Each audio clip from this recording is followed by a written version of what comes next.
Good morning. यहाँ पर आज हम लोग देखने वाले हैं फॉर्म फील्ड्स वैलिडेशन गाइड। यहाँ पर जब हम लोग फॉर्म भरते हैं जनरल प्रोफाइल वगैरह का स्टूडेंट्स के, तो उससे रिलेटेड यहाँ पर इंफॉर्मेशन एक नई आई है, न्यू इन्फॉर्मेशन हमारा यूडाइस प्लस के अंदर। उसके बारे में हम लोग देखते हैं। सबसे पहले हम लोग यहाँ पर क्लिक करेंगे और यहाँ पर दिया हुआ है कि जनरल प्रोफाइल जो हम लोग फिल करते हैं तो उसके रूल क्या है, उसमें कौन कौन सी चीज़ें होना चाहिए। तो यहाँ पर स्टूडेंट नेम से रिलेटेड जितने भी रूल्स है वो यहाँ पर दिए गए हैं कि ये ऑप्शनल नहीं है और इसके अंदर mister, Mrs, MS, Shri, Shrimati ये सब चीज़ें इस्तेमाल नहीं करना है। कैरेक्टर कितने होना चाहिए, कौन से अल्फ़ाबेट्स का हम लोग इस्तेमाल कर सकते हैं, वो तमाम चीज़ें स्टूडेंट नेम के लिए दी गई है।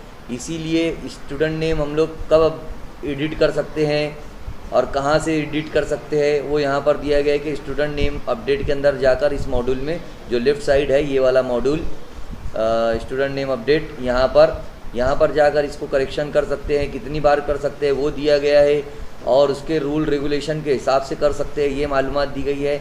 अगर एक मर्तबा आधार कार्ड वेरिफिकेशन हो गया तो उसके बाद हम लोग यहाँ पर इसको चेंज नहीं कर सकते, ये दिया गया है यहाँ पर।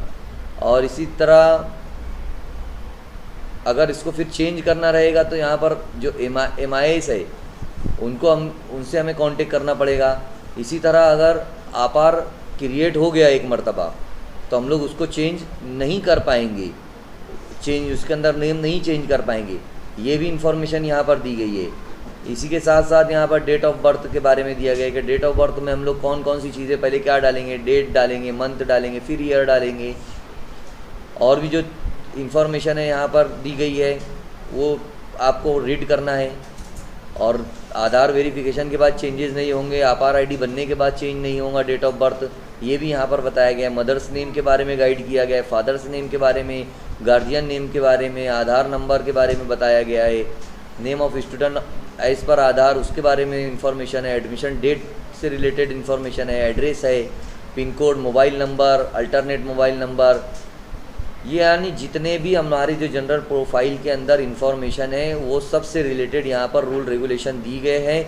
इसलिए सबसे पहले हमें इन रूल रेगुलेशंस को रीड करना है और उसी के मुताबिक जनरल प्रोफाइल को जो है तो अपडेट करना है। तो ये एक नई इन्फॉर्मेशन थी, इसके लिए आपको जानकारी दी गई है।